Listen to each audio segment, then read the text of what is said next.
Hello hi नमस्कार, स्वागत है आप सभी का मैग्नेट ब्रेन्स पे। मेरा नाम आशीष कमलेश और आज हम बात करेंगे हीट एंड टेम्परेचर ऑब्जेक्टिव 1।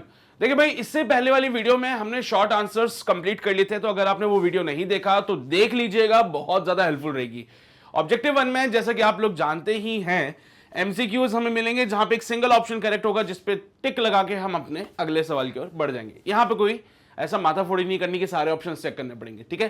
तो एक सिंपल सा काम है, तो चलिए शुरू करते हैं। पेन और पेपर होना चाहिए, क्योंकि सवाल आएगा तो आप वीडियो को पॉज करेंगे, खुद से ट्राई जरूर करेंगे और ये चेक करना बहुत जरूरी है कि आपने जो सॉल्यूशन किया है या जो आपके आंसर्स आए वो सही है कि नहीं, ठीक है। तो ये चेक जरूर कर लीजिएगा। तो चलिए भाई, कहानी शुरू करते हैं विद द फर्स्ट क्वेश्चन। सवाल कह रहा है कि एक सिस्टम एक्स है and it is neither in thermal equilibrium with the Y nor with the Z. तो एक सिस्टम एक्स है जो कि ना तो y के साथ ना ही z के साथ थर्मल इक्विलिब्रियम में है। x का y और z से कोई ताल्लुकात नहीं है, तो क्या y और z थर्मल इक्विलिब्रियम में होंगे, नहीं होंगे या हो सकते हैं? क्या बोले साहब? एक x है यहां पे, ये y है यहां पे, ये z है यहां पे।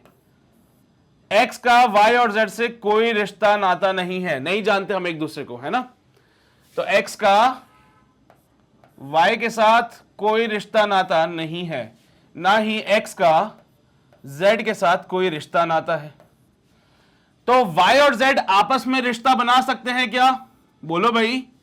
हाँ, y और z आपस में रिश्ता बना सकते हैं क्या? हाँ, बना सकते हैं। बनाएंगे, कंपलसरी है कि ये थर्मल इक्विलिब्रियम में हो? ऐसा कोई जरूरी नहीं सर। थर्मल इक्विलिब्रियम में हो भी सकते हैं, नहीं भी हो सकते, वो डिपेंड करता है कंडीशन पे। मान लीजिए मैंने दोनों को एक ऐसी जगह रखा जहां पे दोनों का टेम्परेचर सेम हो गया, तो फिर ये थर्मल इक्विलिब्रियम में हो जाएंगे। लेकिन अगर मैंने इसको कहीं और रख दिया, इसको कहीं और रख दिया, तो दोनों अब थर्मल इक्विलिब्रियम में नहीं है। तो जो आप इसका आंसर करेंगे, तो पहली बात तो कैन नॉट वाला काट देना, है ना। वो बोल रहा है can not in thermal equilibrium, अपने को क्या पता। पहला ऑप्शन बोल रहा है must be in thermal equilibrium. पहले दो ऑप्शन काटने का मकसद यह है कि वो कंफर्म कर रहे हो उस चीज को। पहला ऑप्शन कंफर्म कर रहा है कि थर्मल इक्विलिब्रियम में होने ही चाहिए। भाई हमें क्या पता है, हमें क्या पता कि थर्मल इक्विलिब्रियम में है भी कि नहीं है, मैं नहीं जानता ये बात। तो पहला ऑप्शन इसलिए काट दिया क्योंकि बोल रहा है थर्मल इक्विलिब्रियम में होगा। ये थर्मल इक्विलिब्रियम में तब होता जब y x के साथ थर्मल इक्विलिब्रियम में होता, z x के साथ थर्मल इक्विलिब्रियम में होता, तो y और z भी थर्मल इक्विलिब्रियम में होते। लेकिन ऐसा नहीं है, इसलिए मस्ट बी वाला ऑप्शन मैंने काट दिया। दूसरा ऑप्शन बोल रहे कि थर्मल इक्विलिब्रियम में नहीं होंगे। अरे भाई, तुम्हें क्या पता होंगे कि नहीं होंगे, हैं? तुम्हें क्या पता? क्या पता दोनों को मैंने एक ही कंटेनर में रखा हो। तुम्हें क्या पता दोनों को मैंने एक ही कंटेनर में रखा हो, कंटेनर का जो टेम्परेचर होगा दोनों बॉडीज का वही टेम्परेचर हो जाएगा। तो भाई ये कहना भी गलत है कि can not in thermal equilibrium, है ना, हमें नहीं पता। तो हमारा फाइनल आंसर इसका थर्ड ऑप्शन होता है, जो कि कहता है may be in thermal equilibrium. May be बोलने से मतलब ही होता है कि भाई हो सकता है कि थर्मल इक्विलिब्रियम में हो सकता है थर्मल इक्विलिब्रियम में ना हो, हमें क्या पता। तो यहां पे अगर x ना तो y के साथ थर्मल इक्विलिब्रियम में, ना ही x z के साथ थर्मल इक्विलिब्रियम में, तो y और z थर्मल इक्विलिब्रियम में हो भी सकते हैं और नहीं भी हो सकते हैं, ठीक है। तो इसलिए हमने थर्ड ऑप्शन पे ताला लगाया है, जो कि कह रहा है कि भाई y और z थर्मल इक्विलिब्रियम में हो भी सकते हैं और ना भी हो सकते हैं, हमें नहीं पता। मेरी बात समझ रहे हो ना? ये basically it comes from the zeroth law of thermodynamics, आप पढ़ोगे आगे चल के।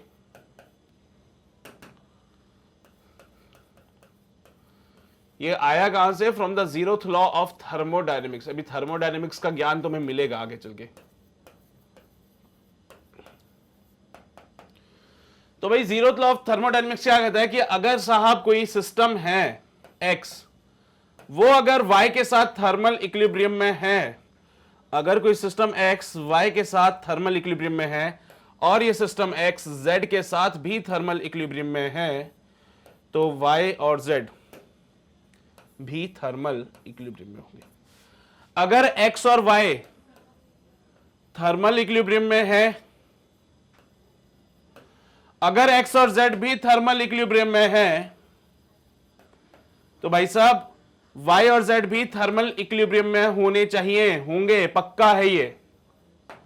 अगर एक्स और वाई थर्मल इक्विलिब्रियम में है, एक्स और जेड थर्मल इक्विलिब्रियम में है, तो ये कंपलसरी है, होना ही चाहिए, होंगे कामयाब, है ना। यहां पे लिखते हैं must be in thermal equilibrium, must be in thermal equilibrium.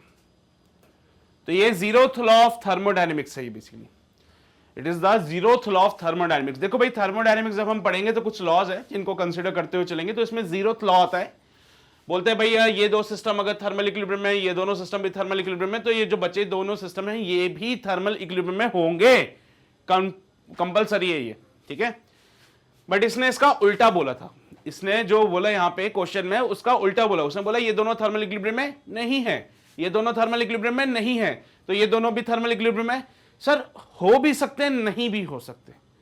हो कब सकते हैं? जब सर दोनों को एक जगह पे रख दिया जाए, दोनों को आपस में कांटेक्ट में रख दिया जाए, तो जब ये दोनों बॉडीज को आपस में कांटेक्ट में रखोगे तो ये थर्मल इक्विलिब्रियम में हो जाएंगे। भाई अगर आपने मान लीजिए ऐसा सिचुएशन बना दिया, बोलो अब x जो है y के साथ थर्मल इक्विलिब्रियम में नहीं है, x जो है z के साथ भी थर्मल इक्विलिब्रियम में नहीं है, लेकिन y और z देखो दोनों आपस में कनेक्टेड है, तो they are in thermal equilibrium. तो भाई यहां पे थर्मल इक्विलिब्रियम में हो भी सकते हैं, नहीं भी हो सकते, इसीलिए हमने मे बी वाला ऑप्शन टिक लगाया, ठीक है। क्लियर है ये बात सभी को? छाप लो जल्दी से, हो गया। बढ़े आगे to the next question. Question number 2 क्या कहता है हमसे, Which of the curve in the figure represents the relation between the Celsius and the Fahrenheit temperature? यहां पे आपको ग्राफ दिख रहा होगा जिसमें A, B, C and D चार अलग अलग ग्राफ दे रखे हैं, चार अलग अलग लाइंस आपको दे रखी है, और आपको बताना है कि इनमें से कौन सा वाला ग्राफ रिप्रेजेंट करता है रिलेशन को between the Celsius and the Fahrenheit temperature. ये C बोले तो सेल्सियस, ये F बोले तो फ़ारेनहाइट, यानी वाई एक्सिस पे कौन होगा? सेल्सियस। वाई एक्सिस पे किसको रखना है अपने को? सेल्सियस को। एक्स एक्सिस पे किसको रखना है अपने को? फ़ारेनहाइट।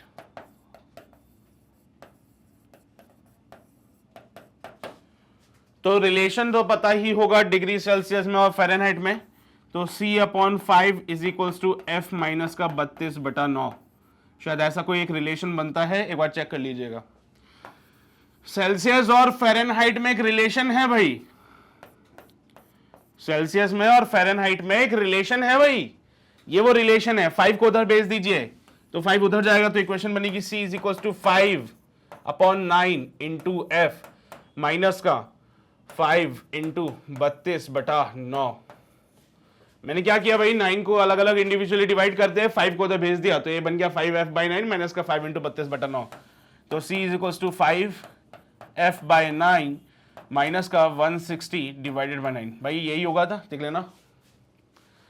अगर आप इसको कंपेयर करो with the equation of y equals to mx minus का c बनता है, और y equals to mx minus का c कौन सा ग्राफ है भाई? y is equals to mx minus का c। देखो स्लोप पॉजिटिव, स्लोप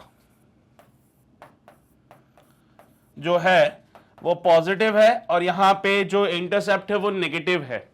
तो बेसिकली यहां पे ओरिजिन वाला पार्ट आ गया, और एक्स एक्सिस पे ये जो लाइन है वो कहां पे काटेगी? नेगेटिव में। सॉरी, वाई एक्सिस पे जो लाइन कट करेगी वो कहां करेगी? नेगेटिव में। एक्स को 0 करते ही y इक्वल्स टू माइनस का c आता है, यानी कि लाइन जो है वो कुछ इस प्रकार से जाएगी आपकी। This is the line y is equals to mx minus का c। This is the line y is equals to mx minus का c। तो कौन सा वाला आपको ऑप्शन दिख रहा है जो कि रिलेट करता है डिग्री सेल्सियस और फ़ारेनहाइट को? तो वो जो है वो ए वाला है। This is the final answer, ये वाली लाइन। भाई ये वाली लाइन जो है ये रिप्रेजेंट कर रही है इस चीज को।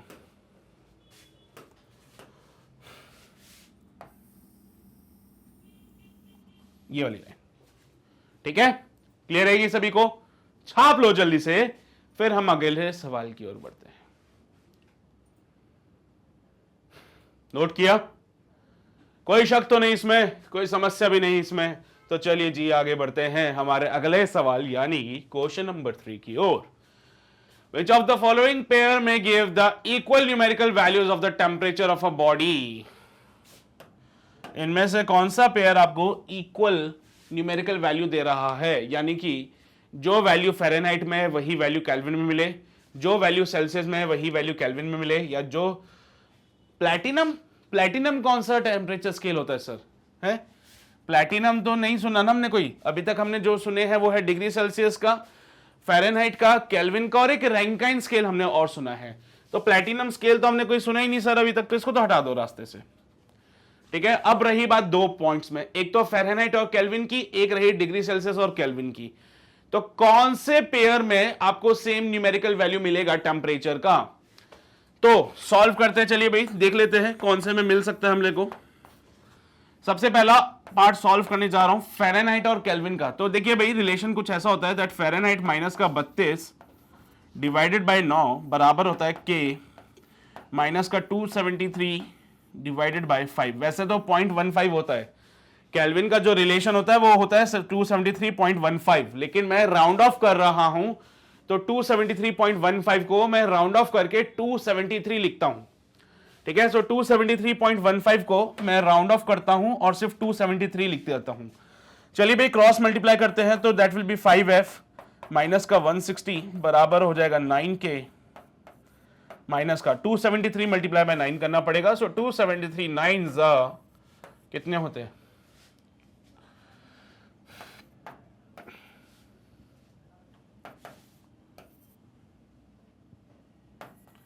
भाई गलत कर दिया क्या मैंने? सही तो है, 2457।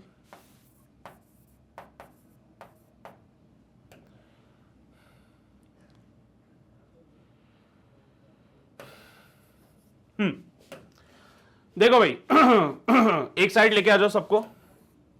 कैसे? जैसे कि सर 2457 को ले आओ, 5f को ले आओ। सो 9k माइनस का 5f बराबर हो जाएगा 24।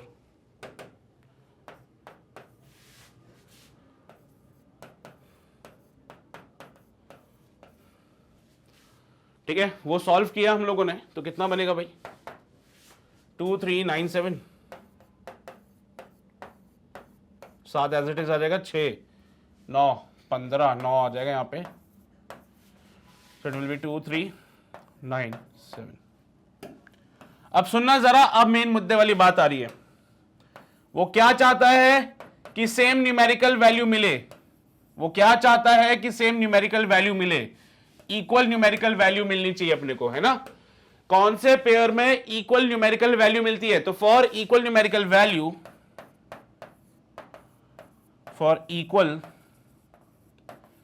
न्यूमेरिकल वैल्यू के को और एफ को बराबर करना पड़ेगा, जो कि थीटा के बराबर लिख सकते हैं। इक्वल न्यूमेरिकल वैल्यू मिलनी चाहिए तो केल्विन और फ़ारेनहाइट की एक ही वैल्यू आएगी, जो कि मैंने थीटा मान लिया। थीटा को पुट कर देते हैं यहां पे, थीटा को पुट किया, it will be your 9 theta minus का 5 थीटा शुड बी योर 2397। तो 4 थीटा शुड बी 2397। तो theta will be your 2397 divided by 4, 5 20। हाँ जी, 9 36, 9 36।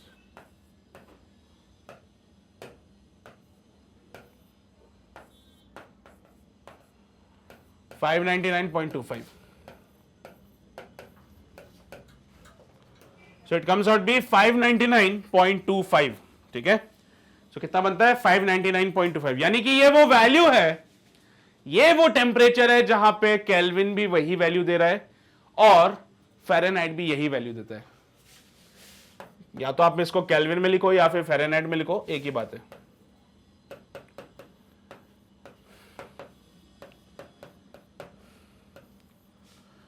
तो ये वो टेम्परेचर है जहां पे केल्विन और फ़ारेनहाइट सेम वैल्यू दे रहा है अपने को।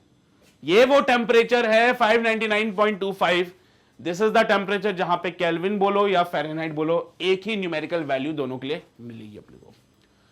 ठीक है भाई, क्लियर है ये बात? तो पहला ये वाला तो बिल्कुल सही है, फ़ारेनहाइट और केल्विन अपने को इक्वल न्यूमेरिकल वैल्यू दे सकता है किसी टेम्परेचर पे।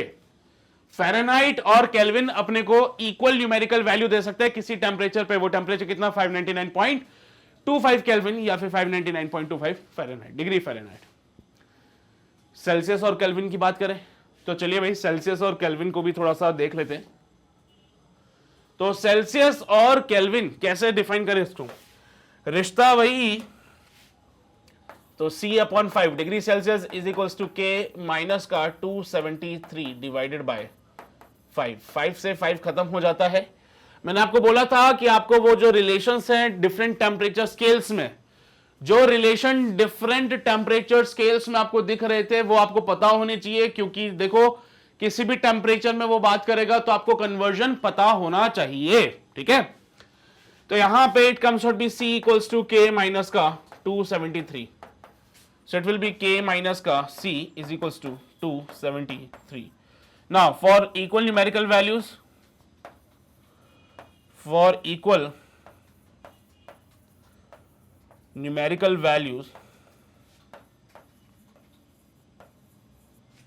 k और C को बराबर होना पड़ेगा, जो कि थीटा मान लिया हम लोगों ने। ऐसा करते ही कहानी बनती है थीटा माइनस का theta is equals to 273, 0 is equals to 273। क्या बात है सर, मतलब 273 की वैल्यू 0 होती है? Not possible sir, not possible. तो यहां से क्या प्रमाण मिला आपको? यहां से आपको यह प्रूफ मिला कि साहब केल्विन और डिग्री सेल्सियस कभी इक्वल न्यूमेरिकल वैल्यू पे नहीं आ सकते। यानी कि कोई ऐसा टेम्परेचर नहीं है जहां पे केल्विन की भी वही वैल्यू आ रही है और डिग्री सेल्सियस की भी वही वैल्यू आ रही है। ऐसा कोई टेम्परेचर नहीं है।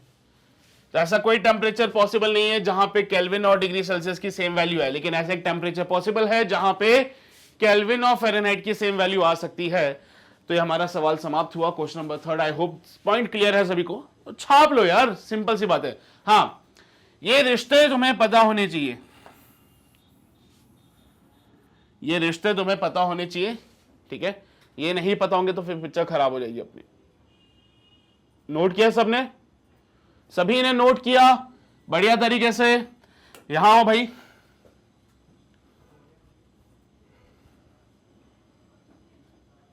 हो गया?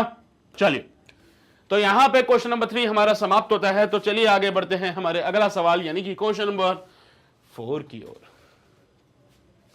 For a constant volume gas thermometer one should fill the gas. भैया कांस्टेंट वॉल्यूम गैस थर्मोमीटर में आपको गैस कैसे फिल करनी पड़ती है? देखो भाई, थ्योरेटिकल टाइप का सवाल है। ठीक है, वो पूछता है कांस्टेंट वॉल्यूम गैस थर्मोमीटर में आपको जो गैस फिल करनी है तो वो कैसे फिल करोगे? लो टेम्परेचर पे लो प्रेशर पे, लो टेम्परेचर पे हाई प्रेशर पे, हाई टेम्परेचर और लो प्रेशर पे, या हाई टेम्परेचर और हाई प्रेशर पे। तो न्यूमेरिकल टाइप थ्योरेटिकल टाइप का सवाल है। थ्योरेटिकल टाइप के सवालों में आपको थोड़ा सा पता होना चाहिए चीज़ों को। एक बार अगर आपने नहीं पढ़ा कांस्टेंट वॉल्यूम गैस थर्मोमीटर, तो बेसिकली इसमें क्या होता है, एक मैनोमीटर से एक पाइप को कनेक्ट किया जाता है, उसमें वो अलग चीज़ें चलती है इसमें। देखो अभी इसमें झमेले में मत फंसना, मैं बस इतना कह रहा हूँ कि बात ध्यान रखो कि कांस्टेंट वॉल्यूम गैस थर्मोमीटर में कॉन्सेप्ट पता है क्या लग रहा है? इसमें कॉन्सेप्ट क्या लग रहा है? As per the constant volume PV equals to NRT लगाते हो तुम लोग, तो P is equals to NR upon V हो जाएगा और यहाँ पे T आ जाएगा। तो यहाँ पे बेसिकली प्रेशर को टेम्परेचर के डायरेक्टली प्रोपोर्शनल करते हैं इसमें। तो जहां आपको गैस फिल करनी होती है उसमें, तो वो गैस आप फिल कैसे करते हो? वो होता है high temperature and low pressure पे। High temperature and low pressure पे आप इस गैस को फिल करते हो बेसिकली इस केस में। ठीक है, तो ये थ्योरेटिकल टाइप का सवाल था, ज्यादा परेशान मत हो, बस कंसीडर करो इसको।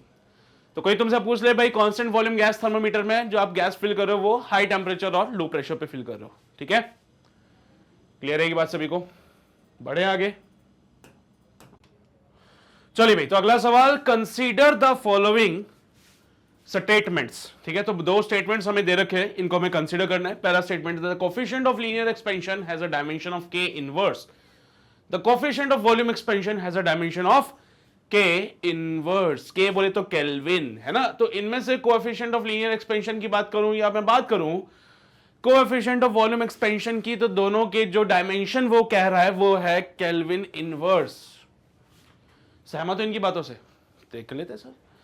देखिए भाई, कोएफिशिएंट ऑफ लीनियर एक्सपेंशन जब आएगा so delta L is equals to L alpha delta theta कहलाएगा। डेल्टा थीटा बोले तो चेंज इन टेम्परेचर, ठीक है। डायमेंशन की बात करें यहां पे, तो पहले तो मैं अल्फा को लिख लेता हूं। अल्फा विल बी और delta L divided by L dot delta theta. Dimensions की बात करूं तो भैया लेंथ होता है एल अपॉन एल डॉट के। एल से एल खत्म हो जाएगा, अल्फा का डायमेंशन बनेगा के इनवर्स।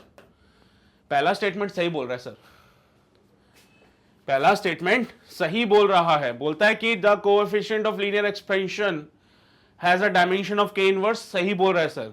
दूसरा स्टेटमेंट बोलता है कोएफिशिएंट ऑफ वॉल्यूम एक्सपेंशन, तो वॉल्यूम एक्सपेंशन की बात कर लीजिए। Delta V is equals to V gamma delta theta, तो gamma is equals to delta V upon V delta theta. ठीक है भाई, करें सॉल्व इसको भी। तो डायमेंशन पुट करें, वॉल्यूम का डायमेंशन एल क्यूब होता है divided by L cube dot kelvin. L cube से एल क्यूब खत्म हो जाएगा, ये बन जाएगा फिर से केल्विन इनवर्स। सो यहां पे इसका डायमेंशन भी बनेगा केल्विन इनवर्स। मतलब कि सेकंड स्टेटमेंट भी सही बोला ये। हाँ, दोनों स्टेटमेंट सही बोले हैं इसने, तो दोनों स्टेटमेंट करेक्ट है। तो option A, both A and B are correct. इस पे ताला लगा देंगे भाई। ये तो दो स्टेटमेंट थे ना, उनके ऑप्शंस तो ये ना, तो ऑप्शन ए सही है जो कहता है कि both A and B are correct. ठीक है, तो हमारा क्वेश्चन नंबर 5 कंप्लीट हो गया है। छाप लीजिए जल्दी से, फिर आगे बढ़ते हैं हम। Done, all right. तो आगे बढ़ेंगे, क्वेश्चन नंबर 6 के ऊपर आते हैं। And the metal sheet with a circular hole is heated.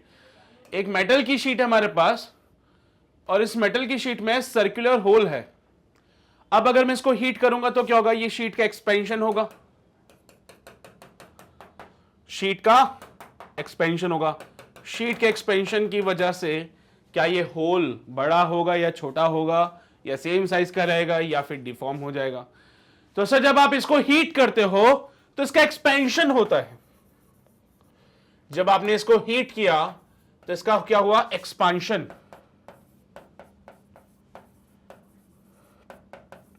जब आपने इसको हीट किया तो इसका हो गया एक्सपेंशन। और ये एक्सपेंशन जो है बेसिकली एक तरह से, अगर आपको कंफ्यूजन होता है कि क्या होगा, तो इसको ऐसे समझ सकते हो जैसे तुम फोटो को जूम करते हो ना। अरे फोटो खींची तुमने, है ना, फिर फोटो को जूम करते हो ना। अरे कितनों की फोटो को जूम कर करके देखा है तुम लोगों ने, ऐसे भी मत करो। तो फोटो को जब तुम जूम करते हो तो उसका हर एक पार्ट बड़ा हो जाता है।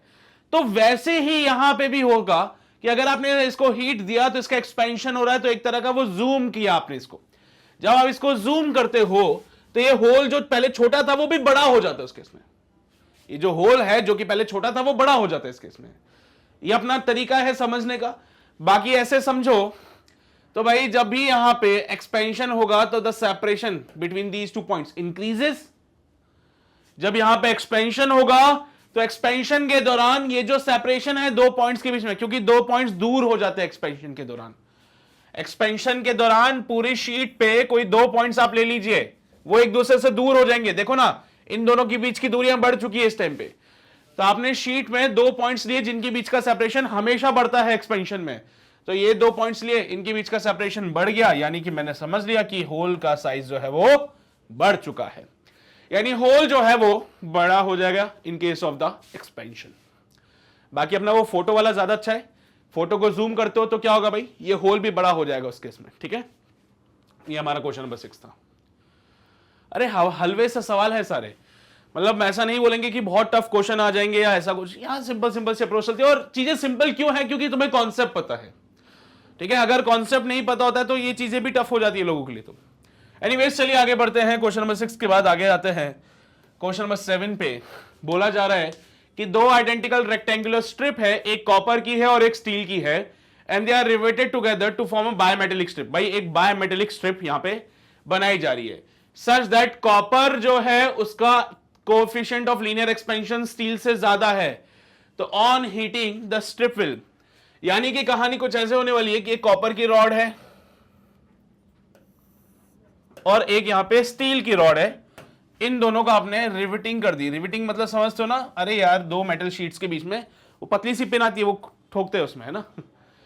तो ऐसे ही हमने क्या किया, इसकी रिविटिंग कर दी, और जब हमने इसकी रिविटिंग करी है, सो नाउ क्योंकि दोनों का मटेरियल अलग अलग है, दोनों का मटेरियल अलग अलग है, this is your steel, this is the alpha for the steel, that part will be your copper, तो this is the alpha for the copper, ठीक है। हीट प्रोवाइड करने पे एक्सपेंशन होगा, हीट प्रोवाइड करने पे एक्सपेंशन होगा, तो हीट प्रोवाइड करने पे एक्सपेंशन होता है, और इस एक्सपेंशन में आप देखें तो कॉपर का एक्सपेंशन स्टील से ज्यादा हो जाएगा, just because of the reason copper का जो कोएफिशिएंट ऑफ लीनियर एक्सपेंशन है वो स्टील से ज्यादा है। अब भाई कॉपर का एक्सपेंशन कोएफिशिएंट ज्यादा, तो एक्सपेंशन किसका ज्यादा, कॉपर का ना, तो यहां पे भी कॉपर ज्यादा एक्सपेंड होगा, जिसकी वजह से कहानी कुछ इस प्रकार से बनेगी। कॉपर का एक्सपेंशन ज्यादा हो रहा था भैया, उसको ज्यादा लेंथ बढ़ानी थी अपनी, इसलिए वो बाहर की तरफ आ जाएगा। स्टील का लेंथ इतना ज्यादा नहीं बढ़ेगा, स्टील का जो लेंथ होता है वो इतना ज्यादा इंक्रीज नहीं करेगा, तो ये कुछ ऐसा बनेगा, this is for the steel, that will be for the copper, ठीक है। तो भाई कॉपर की लेंथ ज्यादा इंक्रीज होगी as compare to the steel, since alpha for the copper is greater than, since alpha for the copper is greater than alpha for the steel, so जो final length आ रही है copper की वो ज्यादा होगी as compare to the final length of the steel से। Copper की final length steel से ज्यादा हो जाएगी भाई इस केस में, ठीक है, इसलिए कॉपर जो है बाहर की तरफ आएगा, which is actually the convex side. भाई कॉन्वेक्स और कॉन्केव का ज्ञान है तुम्हारे पास, कॉन्वेक्स और कॉन्केव का ज्ञान तो होगा ही सही, कौन सा साइड कॉन्केव होता है, कौन सा साइड कॉन्वेक्स होता है। तो यहां पे पहला ऑप्शन बोलता है रिमेन स्ट्रेट, गलत बात है, bend with the copper on the convex side, bend with the steel on the convex side, नहीं सर, ट्विस्ट भी नहीं होता, ये ऑप्शन बी हमारा सही हो जाएगा इसमें।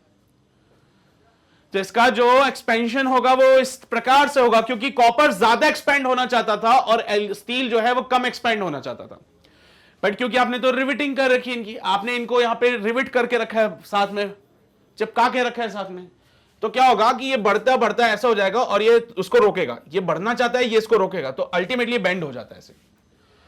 कॉपर एक्सपेंड होना चाहता है लेकिन स्टील रोकता है, जिसकी वजह से बेंड हो जाता है, जिसमें कॉपर ऊपर वाली साइड, बाहर वाली साइड यानी कॉन्वेक्स साइड रहता है, और स्टील अंदर वाली साइड यानी कॉनकेव साइड रहता है।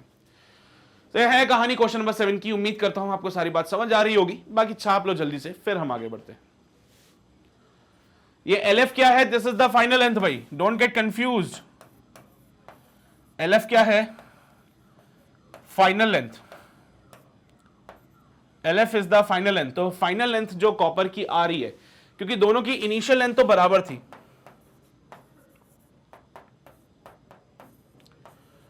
दोनों की इनिशियल लेंथ बराबर थी, वेरिएशन आया तो सिर्फ फाइनल लेंथ में, तो फाइनल लेंथ कॉपर की ज्यादा है, स्टील की कम है।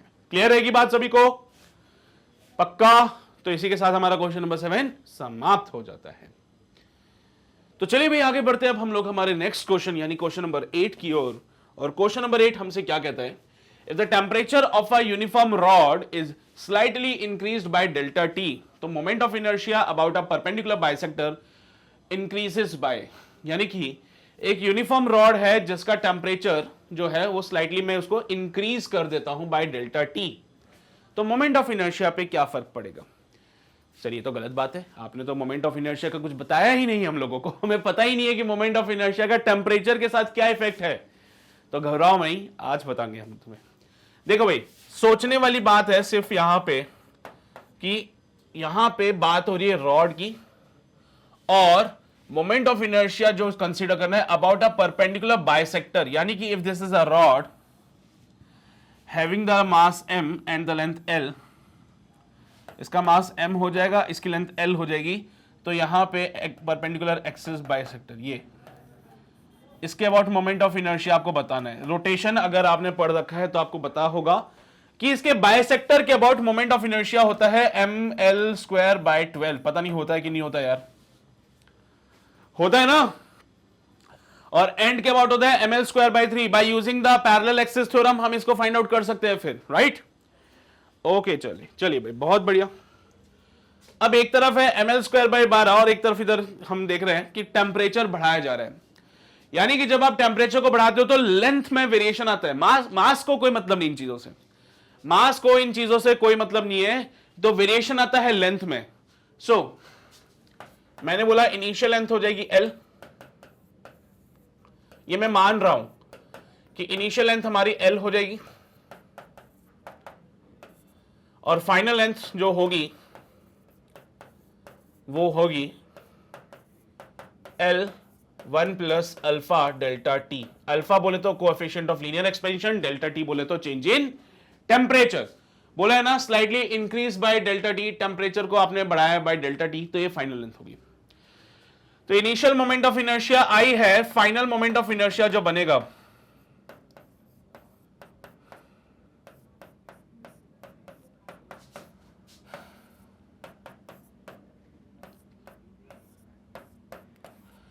देखो भाई, फाइनल लेंथ को मैंने L डैश बोल दिया, फाइनल मोमेंट ऑफ इनर्शिया को मैंने I डैश बोल दिया। अरे ये मोई क्या है, मोई मतलब मोमेंट ऑफ इनर्शिया। तो फाइनल लेंथ को L डैश लिया, फाइनल मोमेंट ऑफ इनर्शिया को I डैश लिया, which is m L dash का स्क्वायर बटा 12। L डैश की जगह वो वैल्यूज पुट करते हैं, तो I डैश बनता है m बटा 12 L square 1 plus alpha delta T का होल स्क्वायर। ठीक है, क्लियर है यहां तक बातें? अच्छा ठीक है सर। वो क्या पूछ रहा है, moment of inertia is increased by, कितना इंक्रीज हुआ, कितना इंक्रीज हुआ ये बताना है। तो एक काम करिए साहब, इसको आई ले लें क्या, तो आई डैश हो जाएगा I 1 plus alpha delta T का होल स्क्वायर। साहब as per the binomial expansion हम ये बात समझते हैं, इतने समझदार हो चुके हैं कि according to the binomial expansion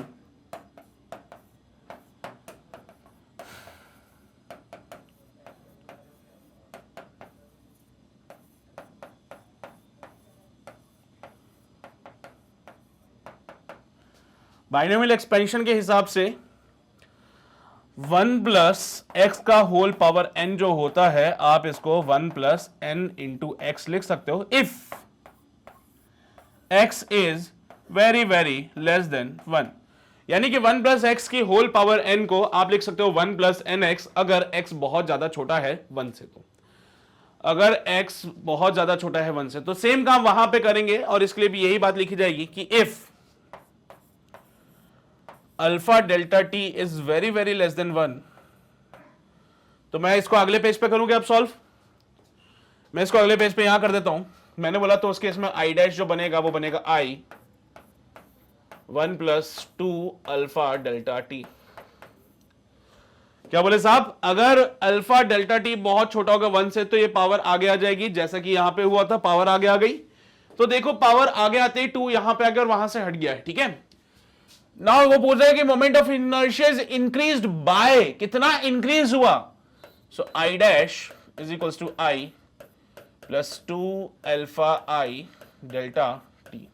आई को इधर ले जाओ, तो आई डैश माइनस का I 2 alpha delta T into I. This is the increase in moment of inertia, increase in moment of inertia. अरे final moment of inertia minus initial moment of inertia क्या देता है आपको, increase in moment of inertia, जो कि है 2 alpha delta T into आई। ठीक है, तो ये ऑप्शन मैच करवा लो, जहां पे भी मिलेगा 2 अल्फा डेल्टा टी आई, यानी कि थर्ड ऑप्शन मुझे मिल रहा है, और यही हमारा फाइनल आंसर हो जाएगा इसका। मेरी बात समझ रहे हो तुम लोग? कोई समस्या तो नहीं आ रही ना, कोई शक तो नहीं, कोई परेशानी भी नहीं? तो छापना शुरू करेंगे राइट फ्रॉम है, सारी बातें लिखते हुए, फिर हम आगे बढ़ते हैं।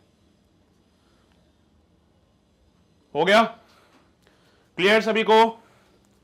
यहां पे आइए, is it clear to you? पक्का ना? तो चलिए भाई आगे बढ़ते हैं to the next question. Question number 9 क्या कहते हैं हमसे, if the temperature of a uniform rod is slightly increased by delta t, the moment of inertia about a line parallel to itself। इस बार कहानी बदल चुकी है, पिछली बार क्या था, परपेंडिकुलर बाइसेक्टर पे था, इस बार है moment of inertia about a line parallel to itself। क्या कोई फर्क पड़ेगा इससे? देखते हैं सर। सो हमने एक रॉड कंसिडर करी,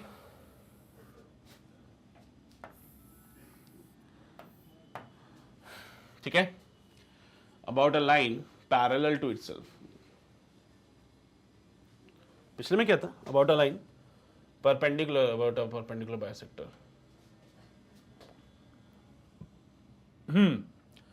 इस बार शायद ये लाइन यहां से जारी होगी भाई, देख के ले बताना।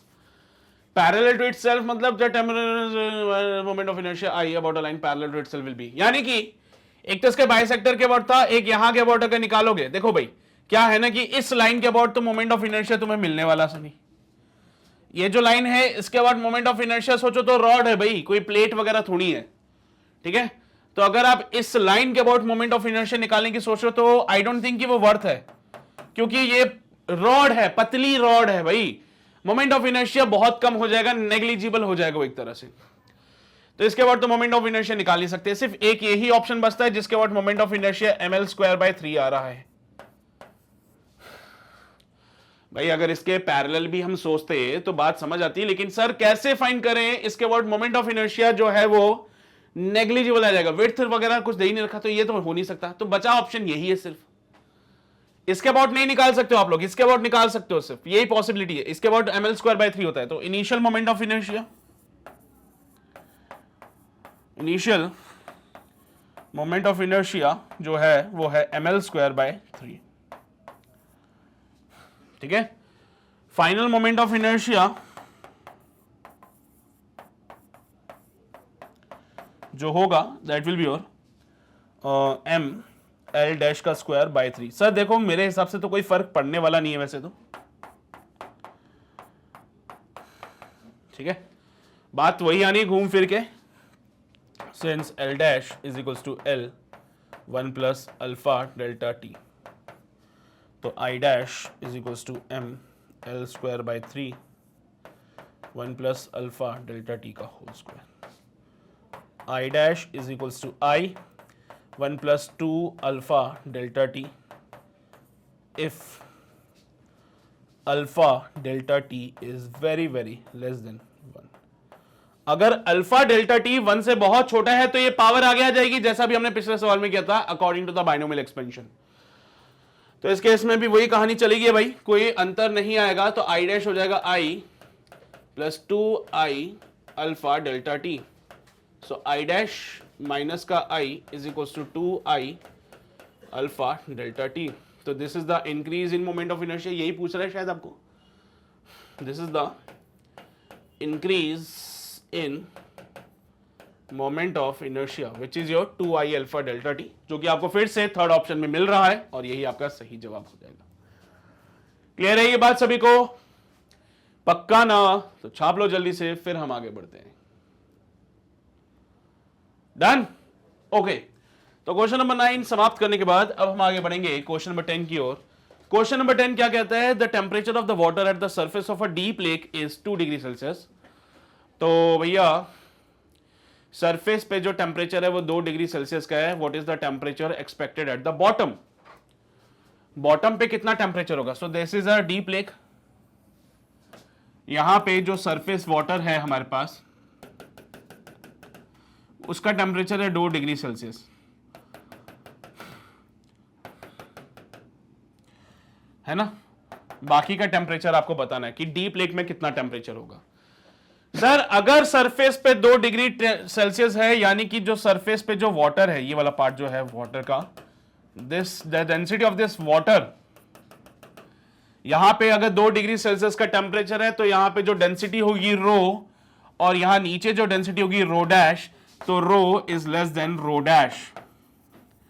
ऑब्वियस सी बात है भाई, 4 डिग्री से नीचे आने पे कहानी बदल जाती है। Anomalous behaviour of the water, 4 degree से नीचे आ गए, 2 डिग्री पे आ गए तो डेंसिटी डिक्रीज हो गई। तो इसकी डेंसिटी डिक्रीज होने की वजह से हल्का ऊपर ही रहेगा, नीचे नहीं आएगा। एंड नीचे का जो पानी है वो अभी भी मेंटेन है 4 डिग्री सेल्सियस पे, 4 डिग्री सेल्सियस पे और 4 डिग्री सेल्सियस पे। बताया था मैंने आपको, this is the anomalous behaviour, कि 4 डिग्री पे जब पूरा पानी आ जाता है, सारा वाटर जब 4 डिग्री सेल्सियस पे होता है, तो ऊपर वाले पार्ट का टेम्परेचर जैसे ही कम हुआ तो उसकी डेंसिटी कम हो जाती है, जिसकी वजह से वो हल्का हो जाता है और अब ये लेयर नीचे नहीं आएगी बल्कि ऊपर ही रहेगी। तो 2 डिग्री का जो ये वाटर सरफेस है ये ऊपर ही रहेगा, अब ये नीचे नहीं आ पाएगा, यानी कि अब नीचे का पानी आपका 4 डिग्री पे फिक्स हो चुका है, इतने पे ही रहेगा। तो the temperature expected at the bottom is 4 degree Celsius. Sir कितना टेम्परेचर एक्सपेक्ट करते हो नीचे? अब 4 डिग्री। कम मत कर देना, कोई बच्चा दिमाग लगा ऐसा नहीं ऊपर का कम हो गया तो नीचे आते आते इसको कम कर दो, ना ना ना ना। मरीन लाइफ सेव करनी है अपने को। अपने को क्या करना है भाई? मरीन लाइफ सेव करनी है। हमें कोशिश करनी है कि इस तालाब में जो मछलियां हैं वो जिंदा रहें, उसके लिए 4 डिग्री पे पानी होना चाहिए, है ना। Anomalous behaviour of the water. Question number 10 complete हो गया।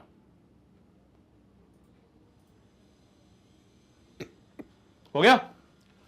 तो चलिए भाई आगे बढ़ते हैं। अब हमारे अगले सवाल की ओर आते हैं। क्वेश्चन नंबर 11 क्या कहता है? एक एल्यूमिनियम स्फीयर है, इसको डिप किया है वाटर में जो कि 10 डिग्री सेल्सियस पे। अगर टेम्परेचर को इंक्रीज करते तो बाइंड फोर्स का क्या हाल होगा इस केस में? एक एल्यूमिनियम स्फीयर को डिप किया वाटर में जो कि 10 डिग्री सेल्सियस पे, और अगर टेम्परेचर को मैं इंक्रीज कर दूं तो बाइंड फोर्स का क्या हाल होने वाला है, ये आपको बताना है इस केस में कि बाइंड फोर्स क्या होगा। क्या वो इंक्रीज होगी, क्या वो डिक्रीज होगी, या कोई फर्क ही नहीं पड़ेगा। बाइंड फोर्स देखो भाई, फोर्स ऑफ बाइंड या बाइंड फोर्स की मैं बात करूं, इसका फॉर्मूला होता है density of the liquid into G into volume of the sphere जो कि डूबा हुआ है। अगर आपने वाटर का टेम्परेचर 10 डिग्री बढ़ा दिया तो वॉल्यूम क्या होगा उस केस में भाई? उसका एक्सपेंशन होने वाला है। अरे उसका एक्सपेंशन होगा तो वॉल्यूम का एक्सपेंशन हो जाएगा साहब उस केस में। वॉल्यूम का एक्सपेंशन होने से उसका एरिया बढ़ जाएगा and at the end basically फिर से वही होने वाला है। क्या? चलो देखो, टेम्परेचर बढ़ाया तो वॉल्यूम इंक्रीज हो गया। वॉल्यूम इंक्रीज हो गया तो उस केस में वो क्या करेगा? ज्यादा जगह को घेरेगा, ज्यादा जगह वो वहां से ऑक्यूपाई करेगा ना भाई एक्सपेंशन के दौरान। तो उस केस में बाइंड फोर्स को क्या करना पड़ेगा? इंक्रीज करना पड़ेगा। उस केस में बाइंड फोर्स को क्या करना पड़ेगा? इंक्रीज करना पड़ेगा कि डिक्रीज करना पड़ेगा? ऑब्वियस बात है सर, इंक्रीज ही तो होगा। और दूसरा तरीका, और क्या तरीका है? एक्सपेंशन हुआ है, थर्मल एक्सपेंशन हुआ है। एल्यूमिनियम का नो डाउट वाटर से ज्यादा ही एक्सपेंशन होगा। एल्यूमिनियम का एक्सपेंशन वाटर से तो ज्यादा ही होगा। तो वाटर को जब आपने हीट किया तो एल्यूमिनियम स्फीयर उसके अंदर था जो कि फाइनली एक्सपैंड हुआ। एक्सपैंड होने से जो वॉल्यूम ऑफ द वाटर वो जो वहां से हटा रहा था वो इंक्रीज हो चुका है। अब इंक्रीज हो चुका है तो बेसिकली बाइंड फोर्स में मुझे उसको क्या करना पड़ेगा? बाइंड फोर्स को इंक्रीज करना पड़ेगा कि डिक्रीज करना पड़ेगा उस केस में? यार वॉल्यूम के बढ़ जाने से कहीं उसका एरिया तो नहीं बढ़ रहा, और एरिया के बढ़ जाने से प्रेशर जो होता है फोर्स अपॉन एरिया होता है, तो एरिया इंक्रीज होने से प्रेशर डिक्रीज हो जाता है। सो ओवरऑल मैं ये बस इतना सा कहना चाहता हूं कि जैसे ही आपने वाटर को हीट किया तो एल्यूमिनियम की जो बॉल है वो एक्सपैंड हुई। एक्सपैंड होने से उसका वॉल्यूम इंक्रीज हुआ, उसका एरिया इंक्रीज हुआ, जिसकी वजह से उस पर लगने वाला जो प्रेशर है वो डिक्रीज हो गया, यानी कि अब वो ऊपर आ चुका है बेसिकली सरफेस पे। यानी कि प्रेशर डिक्रीज हो चुका है, यानी कि अब वो सरफेस पे आ चुका है। अब वो क्या कर रहा है भाई? इतना वॉल्यूम ऑक्यूपाई थोड़ी कर रहा है जितना पहले कर रहा था। पहले छोटी सी बॉल थी तो इतना डूबा हुआ था, पहले छोटी सी बॉल थी, अभी आपने हीट किया एक्सपैंड होगी, अभी बस इतना सा वॉल्यूम कवर ऑक्यूपाई कर रहा है वो। यानी कि जो वॉल्यूम वो ऑक्यूपाई कर रहा है वो बेसिकली डिक्रीज हो रहा है, जिसकी वजह से बाइंड फोर्स डिक्रीज हो रहा है। तो यहां पे बाइंड फोर्स क्या हो जाएगा? डिक्रीज हो जाएगा। क्या बोले हमने भैया? टेम्परेचर बढ़ाया, एक्सपेंशन होगा, वॉल्यूम बढ़ जाएगा। वॉल्यूम के बढ़ जाने से इसका जो सरफेस एरिया है वो इंक्रीज हो गया, और सरफेस एरिया इंक्रीज होने से इस पे लगने वाला प्रेशर डिक्रीज हो गया। अब प्रेशर डिक्रीज हो रहा है, दैट मींस यह बॉल ऊपर आ चुकी है, क्योंकि तुम्हें पता है लिक्विड के अंदर जितना डेप्थ में जाओगे उतना प्रेशर ज्यादा, यानी कि प्रेशर डिक्रीज हो रहा है, मतलब वो ऊपर आ चुका है अभी। और जब ये बॉल एल्यूमिनियम बॉल ऊपर आ चुकी है तो मैं समझ रहा हूं कि जो वॉल्यूम वाटर के अंदर इमर्स था, यानी कि V, मैं इसको V डैश बोल देता हूं सो दैट कंफ्यूजन ना हो आपको। तो जो वॉल्यूम वाटर के अंदर इमर्स्ड था वो डिक्रीज हुआ, और ये वॉल्यूम डिक्रीज होने से बाइंड फोर्स भी डिक्रीज हो जाता है। तो यहां पे बेसिकली बाइंड फोर्स हमारा डिक्रीज हो रहा है। क्लियर है ये बात सभी को? तो हमारा क्वेश्चन नंबर 11 समाप्त हो गया है। छाप लो जल्दी से, छाप लिया? Very good. चलिए तो आगे बढ़ते हैं। अब आगे खत्म ही हो गया क्या? चलो ठीक है, तो समाप्त करते हैं हमारे आज के इस छोटे से प्यारे से सेशन को। उम्मीद करता हूं कि जो सवाल मैंने आपको कराए आपको बढ़िया तरीके से समझ आए होंगे। फिर भी कोई डाउट, कोई समस्या रहती है तो प्लीज उसको कमेंट सेक्शन में लिखिए, सो दैट मैं और मेरी टीम आपकी हेल्प कर सके आपकी प्रॉब्लम्स को सॉल्व करने में। बाकी वीडियो को दोबारा देखना है तो बेटर है आप हमारे ऑफिशियल वेबसाइट यानी कि www.magnetbrains.com पे जाइए, वहां पे वीडियोस आपको इजीली अवेल हो जाएगी। चैप्टर वाइज प्रॉपर सीक्वेंस में हमने वहां पे अरेंज करके रखा हुआ है हर एक वीडियो को, सो दैट कोई भी पर्टिकुलर वीडियो ढूंढने में आप अपना टाइम वेस्ट ना करें। साथ ही साथ अपने दोस्तों को भी ये बात बता दें जाके कि मैग्नेट ब्रेन्स पे ऐसे कंप्लीट सॉल्यूशंस आपको मिल रहे हैं जो कि आपके एग्जाम्स के लिए बहुत इंपॉर्टेंट होंगे। ठीक है, तो ये चीजें आपके लिए अगेन मैं बोल रहा हूं इंपॉर्टेंट है। इवन ये हमने आप लोगों के लिए फ्री भी रखी है, सो लाइक कोई भी वीडियो को कितने बार भी देखो, कोई रोक टोक नहीं होगी। ठीक है, तो भाई यहां पे ऑब्जेक्टिव 1 हमारा समाप्त हो चुका है। अब अगला सेशन जो होगा वो ऑब्जेक्टिव 2 पे होगा। तो ऑब्जेक्टिव 2 थोड़ा सा नेक्स्ट लेवल वाली बात होती है जहां पे more than single option correct हो सकते हैं। तो देखेंगे भाई क्या अप्रोच है उसकी और कितने क्वेश्चंस उसमें बनते हैं। तो मिलते हैं आपसे नेक्स्ट सेशन में, तब तक अपना ध्यान रखिए, पढ़ाई करते रहिए, ऑल द वेरी बेस्ट।